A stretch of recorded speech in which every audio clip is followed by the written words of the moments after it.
인물중심 기업분석 CEO 톡톡. 안녕하십니까, 곽보현입니다. 오늘도 지난 시간에 이어서 최이봉 한국가스공사 사장 이야기를 계속 해보도록 하겠습니다. 오늘은 최이봉 사장이 가스공사가 직면하고 있는 여러 가지 어려움들을 어떻게 극복해 나가는지 이 이야기를 집중적으로 해보도록 하겠습니다.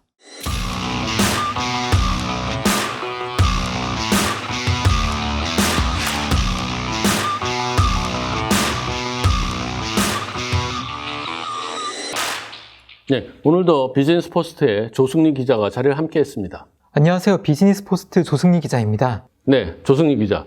지난 시간에 저희들이 살펴본 것처럼 지금 발전 사업자들이 LNG를 해외로부터 직접 들여오는 이런 움직임들이 많아지고 있는데, 정말 그동안 이제 가스공사는 LNG를 수입해서 독점적으로 공급하는 게 이제 주요 수익원이었거든요. 그래서 최이봉 사장이 이런 움직임에 어떠한 방법으로 대응하고 있는지 이게 좀 궁금해요. 좀 살펴봐 주시죠.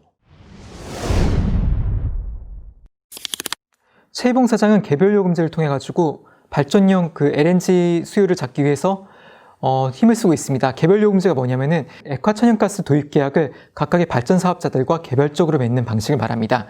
그동안 한국가스공사는 액화천연가스 도입 계약 가격을 평균해 가지고 모든 발전사들에게 동일한 가격으로 액화천연가스를 공급하는 평균 요금제를 도입해 왔습니다. 한국가스공사는 10여 개의 발전사들과 연간 350만 톤의 액화천연가스를 공급하는 개별 요금제 계약을 맺기 위한 입찰과 협상을 진행하고 있습니다. 그러면 이제 평균으로 동일한 요금이 아니고 개별 발전사마다 다른 가격으로 이렇게 계약을 맺을 수 있으면은 가스공사는 직수입해서 가는 것들을 막고 이제 가스공사를 통해서 공급하는 이런 것들이 늘어나니까 실적에 좀 보탬이 되고 뭐 이럴 것 같아요.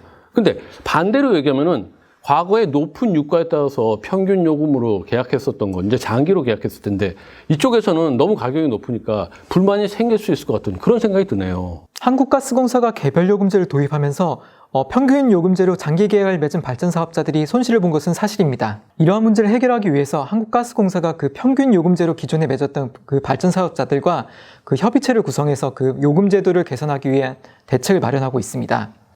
또 올해 11월에는 발전사들과 공동으로 관련 연구 용역을 진행하고 있습니다. 가스공사가 그동안 해왔던 이제 평균 요금제가 아니고 새로운 방식인 이제 개별 요금제를 도입을 합니다. 그러면서 이제 이 어려움을 좀 극복해 나가려고 하는데 이것만 갖고는 모든 것을 다 커버할 수가 없을 것 같아요. 충분하지 않은 것 같은데 제 생각에는 새로운 수익원을 만들어야 될 것 같은데 최이봉 사장은 어떤 준비를 좀 하고 있나요? 네, 한국가스공사는 액화천연가스 직수입이 느는 현실을 고려해서 LNG 저장 설비 임대 사업을 확대하려는 정책을 추진하고 있습니다. 꽁 대신 닭이라고 할 수 있는데요. 한국가스공사는 충남 당진에 세우고 있는 액화천연가스 제5기지를 기반으로 해가지고 액화천연가스 제조시설 임대 사업을 확대하려는 정책을 추진하고 있습니다. 당진 액화천연가스 기지가 2025년에 문을 열 예정인데요. 시설 이용 조건과 요금을 개편해서 민간 임대 사업자들과의 경쟁에 우위를 확보한다는 방침도 세웠습니다. 네, 그렇군요. 지난번에 살펴본 이 수소 관련 사업, 이게 뭐 새로운 성장 동력이 맞긴 하지만 아직 좀 미래의 얘기고, 그리고 지금 말씀하신 임대 사업, 이것도 물론 있지만 이게 메인이 될 수는 없을 것 같거든요. 그러니까 지금 가스공사의 주력 업종인 LNG 공급, 여기에 뭔가 좀 변화가 있어야 되지 않을까, 이런 생각이 드는데요. 최이봉 사장은 액화천연가스를 가지고 신사업도 구성하고 있습니다. 그동안 한국가스공사가 해외에서 액화천연가스를 사들여서 국내에 공급하는 동매 사업에만 주력해왔는데요. 시장 환경이 바뀌면서 사업 구조를 바꿔야 할 필요성이 커졌기 때문입니다. 네, 그렇군요. 그렇다고 하면은 기존에 LNG 사업하고 시너지를 낼 수 있는 그런 친환경 사업은 어떤 게 있나요? 우선 액화천연가스 벙커링 사업을 예로 들 수 있습니다. 액화천연가스 벙커링 사업이란 액화천연가스를 선박의 연료로 주입하는 것을 말합니다.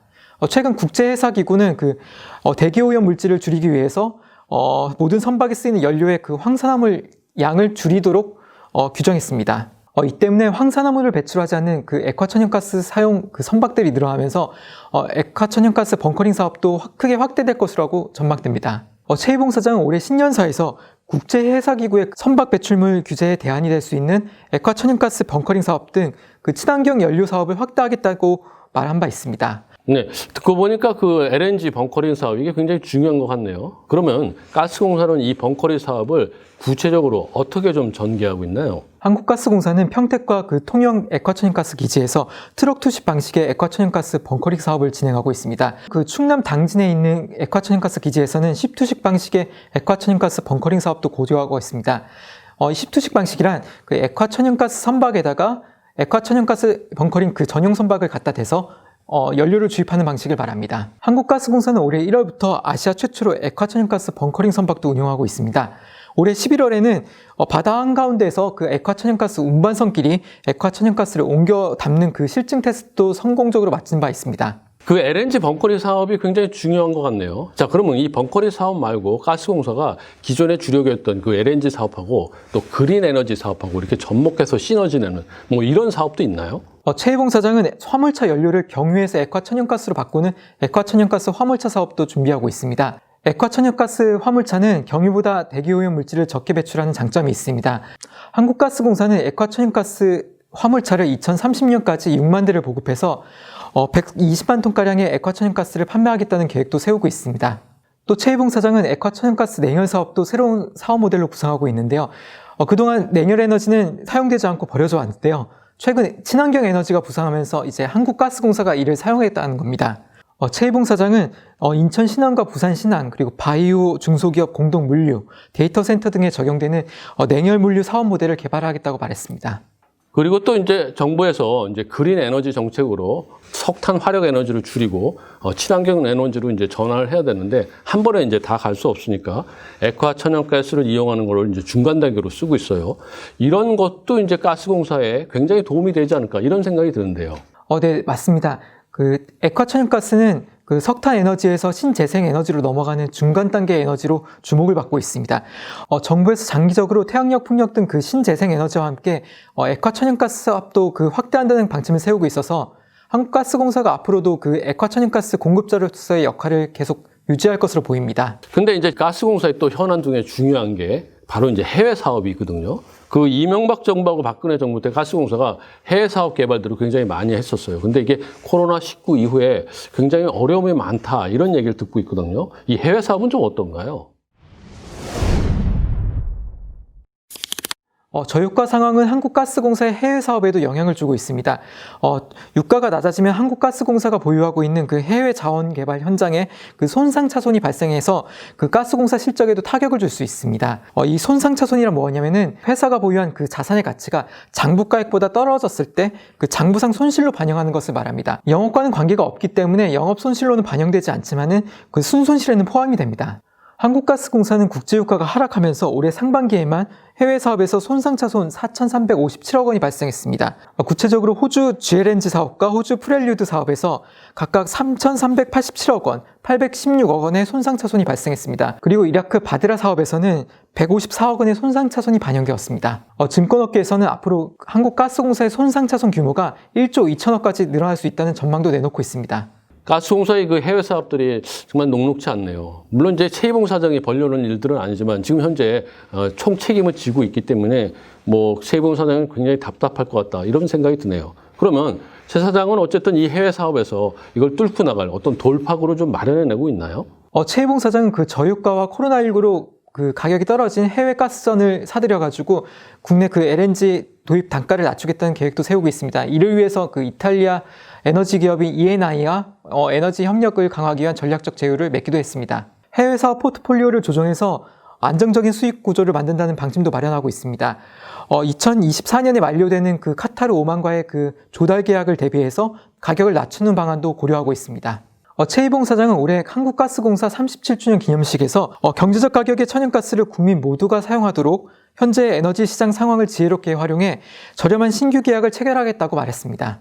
네, 그렇군요. 이 최희봉 사장이 추진하고 있는 신사업 그리고 해외 사업 개편 뭐 이런 것들이 좀 가시화되면은 어쨌든 가스공사의 실적에도 굉장히 큰 도움이 되겠네요. 네, 하지만 그 신사업과 해외 사업 재편이 그 성과를 내려면 아직 시간이 필요할 것 같습니다.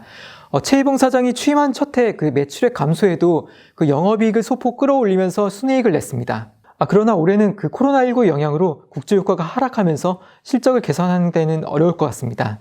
또한 한국가스공사의 부채 비율도 녹록지 않은 상황입니다. 최희봉 사장이 취임하기 전인 2018년 한국가스공사의 부채 비율은 367.05%였는데요. 2019년 382.56%까지 늘어났습니다. 일반적으로 부채 비율이 200%가 넘어가면은 기업 상태가 불량하고 300%가 넘어가면은 기업 상태가 심각한 것으로 여겨집니다.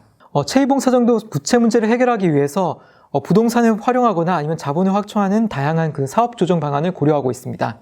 최희봉 사장은 현재 유가 수준을 기준으로 모든 프로젝트를 원점에서 재검토하겠다.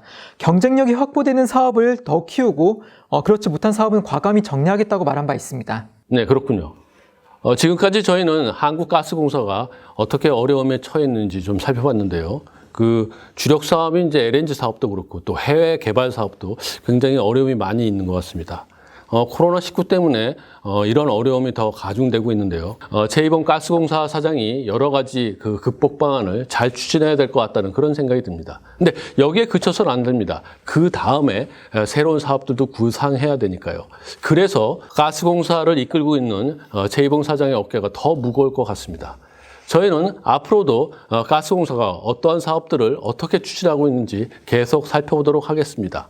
네, CEO 톡톡 최희봉 한국가스공사 사장 이야기는 이것으로 마무리하겠습니다.